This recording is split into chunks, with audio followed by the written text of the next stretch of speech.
Have you ever found yourself sitting in a room full of people, or scrolling through an endless feed of perfect lives, and felt an inexplicable, hollow ache?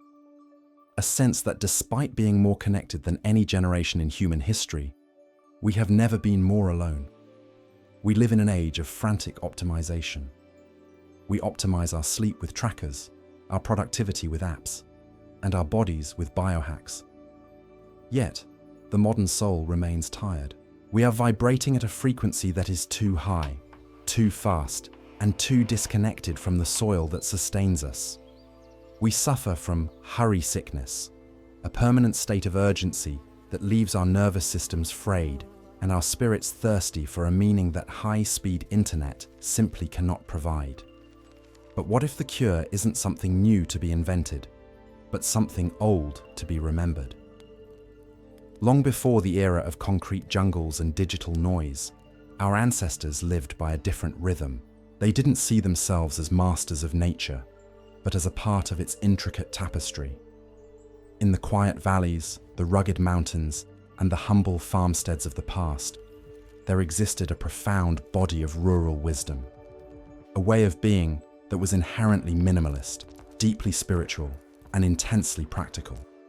This wasn't just survival, it was a philosophy of harmony that kept the mind clear and the heart anchored. Imagine for a moment waking up not to the jarring buzz of a smartphone, but to the natural crescendo of the world breathing. Imagine your hands touching the earth, feeling its pulse, and knowing exactly where you belong. Imagine a life where enough is a feast, and where silence is not an awkward void to be filled, but a sacred teacher to be heard. Today, we are going to reclaim that peace. We are going to journey back to the roots to discover 10 forgotten ancestral rural wisdoms that have the power to heal our modern burnout. These are not just nostalgic stories, they are actionable blueprints for a more grounded life. Stay with me until the very end, because I have a special Ancestral Reset Challenge designed to help you integrate these timeless truths into your busy modern schedule in just 7 days. Let's begin our journey home. Habit 1. Lagom. In the rural heart of Scandinavia, there is a word that defies simple translation. Lagom. It is often described as not too much, not too little, but just right. In the harsh environments of old Swedish farming communities, resources were communal. When a horn of mead was passed around the circle, one had to drink lagom, taking just enough so that everyone else had their share, but enough to be satisfied. It is the wisdom of the middle path. It's the understanding that excess is a burden and scarcity is a hardship. But the middle is where true freedom lives. In our Western more is more culture, we are trained to believe that if something is good, more of it must be better. We want more money, more clothes, more followers, and more accolades. This relentless pursuit creates a hedonic treadmill where we are constantly running but never arriving. We clutter our homes and our minds with extra, only to find that the weight of our possessions ends up possessing us. Embracing lagom acts as a sedative for the ego. It reduces the anxiety of comparison and the stress of maintenance.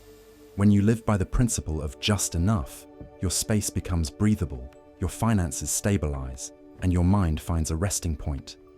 Today, look at your workspace or your evening meal. Instead of asking, how can I get more? Ask, what is my lagom? Remove one unnecessary item from your desk, or serve yourself a portion that satisfies your hunger without leaving you stuffed. Experience the quiet dignity of having exactly what you need. Habit 2. The law of the fallow.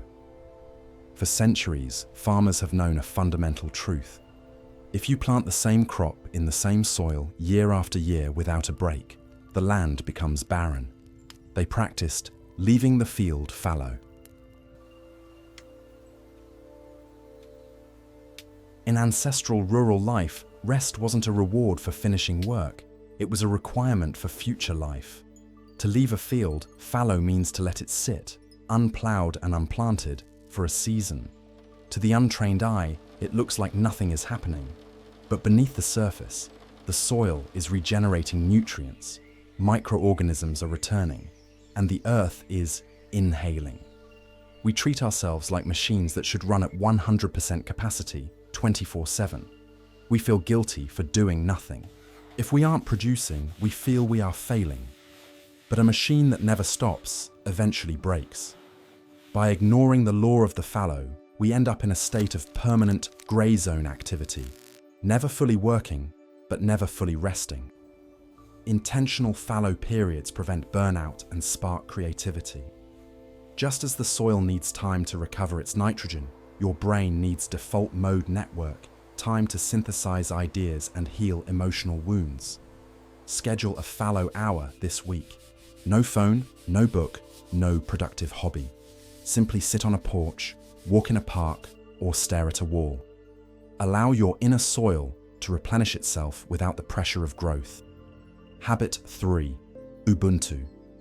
In the rural villages of southern Africa, the philosophy of Ubuntu dictates every interaction. Ubuntu suggests that a person is only a person through other people. In a rural setting, you cannot survive alone. If your neighbor's cattle are sick, your community is at risk. If your neighbor's harvest is plentiful, the village rejoices. It is a deep recognition of human interdependence. It's the wisdom that says, my humanity is caught up, inextricably bound up, in yours. We live in the age of hyper-individualism. We pride ourselves on being self-made. We build fences instead of bridges and know our friends by their profile pictures rather than their presence. This isolation is a biological mismatch for a species evolved for the campfire. It leads to a profound sense of existential loneliness. Practicing Ubuntu dissolves the walls of the ego. It fosters empathy, reduces social anxiety, and creates a safety net of belonging.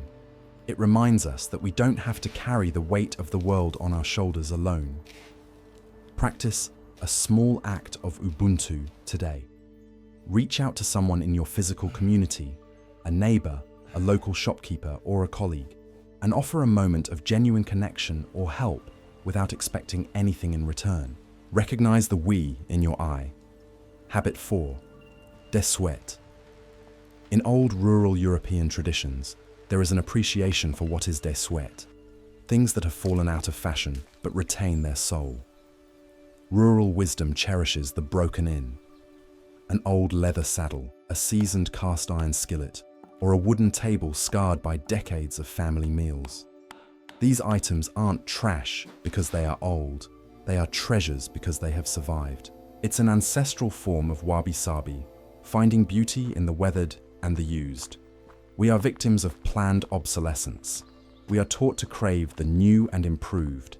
We discard phones, furniture, and even relationships the moment they show a glitch or a wrinkle.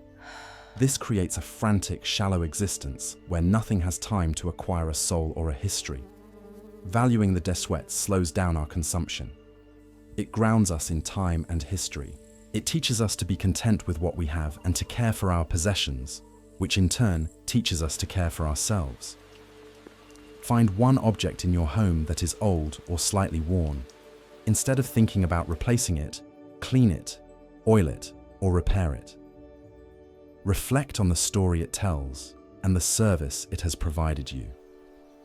Habit 5. Circadian syncing. Before the light bulb, the sun was the undisputed conductor of the human orchestra. Rural ancestors lived in total alignment with the solar cycle. This is the wisdom of early to bed, early to rise. It's not just about productivity, it's about biological harmony. In rural life, the morning light triggers the start of labor, and the fading light triggers the start of digestion and rest. There is no blue light to trick the brain into thinking it's noon at midnight. We live in a nocturnal, artificial world. We stare at screens late into the night, suppressing our melatonin and confusing our hormones. We then wake up exhausted, relying on caffeine to jumpstart a system that never truly shut down. We are jet-lagged in our own homes. Aligning with the sun regulates cortisol levels, improves sleep quality, and stabilizes mood. Research in chronobiology confirms that being exposed to morning sunlight significantly boosts serotonin and helps us sleep better 15 hours later. Tomorrow morning, within 20 minutes of waking, step outside. Do not look at your phone. Let the natural light hit your eyes for 5 to 10 minutes. At night, dim your lights 2 hours before bed. Resync your internal clock with the ancient rhythm of the sky. Habit 6. Sisu. From the rugged landscapes of Finland comes sisu, a unique form of stoic determination. Sisu is not the flashy bravery of a soldier in battle. It is the quiet, persistent courage of a farmer facing a harsh winter or a failed crop. It is guts when there is no hope. It's the ability to keep going when the task is hard and the rewards are far off. It is the resilience of the oak tree that bends in the storm but does not snap. We have become comfort addicted. We want instant gratification and hacks for everything. When things get difficult or uncomfortable, we tend to quit or look for a distraction. We have lost the callus on our souls that comes from enduring hardship with grace. Cultivating sisu builds an unshakable core of self-confidence. When you know you can endure discomfort, you no longer fear the challenges of life. It turns obstacles into fuel for character development. Engage in voluntary hardship today. Take a cold shower, go for a walk in the rain, or finish a difficult task you've been procrastinating on without complaining. Strengthen your sisu muscle. Habit 7. The garden mindset. In the rural world, you cannot hack a tomato. You cannot disrupt the growth of a calf. Ancestral wisdom is built on the reality of seasons. There is a time to sow, a time to wait, and a time to reap. You cannot skip the waiting. This fosters a deep, meditative patience. The farmer knows that nature does not hurry, yet everything is accomplished. We live in an on-demand world. We want 2-day shipping, 30-minute delivery, and overnight success. This instant culture makes us chronically impatient and anxious. We feel like failures if our business doesn't take off in 6 months, or if we don't master a skill in a weekend. Adopting the garden mindset lowers blood pressure and reduces the scarcity mindset. It allows you to enjoy the process of growth rather than just the harvest. It brings a sense of peace, knowing that all good things take time. Identify one area of your life where you feel frustrated by a lack of progress. Say to yourself, I am in the growing season, not the harvest season. Commit to one small, consistent action today and let the time take care of the rest. Habit 8. Open air living. This Norwegian concept translates to free air life, and it is the backbone of rural health. Friluftsliv is the idea that being in nature is our natural state. It's not about conquering a mountain or taking a photo for social media. It's about being in the air regardless of the weather. As the saying goes, there is no such thing as bad weather, only bad clothing. It is the spiritual necessity of connecting with the elements. The average modern person spends 90% of their life indoors, breathing filtered air and walking on flat, synthetic surfaces. We are domesticated to the point of sickness. This nature deficit disorder contributes to depression, vitamin D deficiency, and a sense of disconnection from the physical world. Studies show that forest bathing, or simply being in green spaces, reduces cortisol, the stress hormone, by up to 15%. It clears the mind, improves immune function, and grounds the nervous system. No matter the weather, spend 15 minutes outside today. Do not listen to a podcast. Just walk. Feel the wind on your face, hear the birds, and notice the textures of the trees. Let the free air wash over your thoughts. Habit 9. The spirit of making. In many rural cultures, from Japan to the Appalachian Mountains, there is a deep respect for manual labor and making things. Monozukuri, the Japanese art of making things, isn't just about manufacturing. It's about the soul of the maker being present in the object. When a rural craftsman carves a spoon or knits a sweater, they are engaging in a form of active meditation. The hands are busy, so the mind can be still. We have become a culture of consumers rather than creators. We click buttons and things appear. We have lost the tactile feedback of life. This leads to a sense of helplessness and a lack of agency. When we don't know how to make or fix anything, we feel fragile. Working with your hands releases a specific kind of satisfaction neurochemistry. It grounds you in the physical reality and provides a sense of accomplishment that digital tasks cannot replicate. It turns work into worship. Engage in one tactile task today. Cook a meal from scratch, mend a piece of clothing, or pot a plant. Focus entirely on the sensation in your fingers. Move from your head into your hands. Habit 10. The hearth gathering. Finally, the most vital piece of rural wisdom, the gathering around the fire. Before television and radio, the hearth was the center of the home. It was where stories were told, wisdom was passed down, and silence was shared. It wasn't about entertainment, it was about communion. The flickering flame of the fire acts as a natural hypnotic, opening the heart for deep, honest conversation. We gather around the blue fire, the TV or the smartphone. We sit in the same room, but in different digital worlds. Our stories are 15-second clips designed to distract, not to deepen. We have forgotten how to sit in the presence of others and simply be. Real, face-to-face storytelling and sharing build oxytocin, the bonding hormone. It provides a sense of continuity and wisdom. It reminds us that our struggles are not unique and that we are part of a long human lineage. Tonight, turn off all screens. Light a candle or sit by a fireplace if you have one.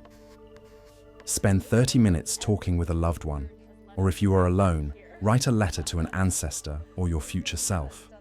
Let the hearth spirit warm your home. As we have seen, these 10 ancestral wisdoms are not relics of a dead past. They are living, breathing medicines for a sick present.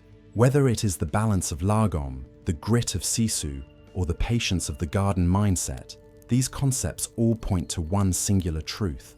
A meaningful life is not found in the speed of our movements, but in the depth of our roots. We have been running for so long, trying to keep up with a world that doesn't know where it's going. But you have the power to stop. You have the power to choose a different rhythm, the rhythm of the earth, the rhythm of your ancestors, the rhythm of your own soul. These habits are more than just productivity tips. They are a declaration of independence from the chaos of modernity. They are a way to turn your home into a sanctuary and your life into a work of art. I want to challenge you right now. Don't just watch this and move on to the next video. That would be the modern way. Instead, let's do it the ancestral way. Choose one of these 10 wisdoms, just one. And for the next 7 days, commit to the try this ritual associated with it. Leave a comment below and tell me which one you are choosing. By writing it down, you are making a pact with yourself and with this community. We will be reading your comments and supporting you in this journey. If this video brought a moment of peace to your day, please give it a like and consider subscribing to join our growing community of modern minimalists and seekers. Your support helps us keep sharing these timeless truths. Remember, the world may be loud, but the earth is always whispering. You only need to be quiet enough to hear it. Go gently, live deeply, and I will see you in the next video.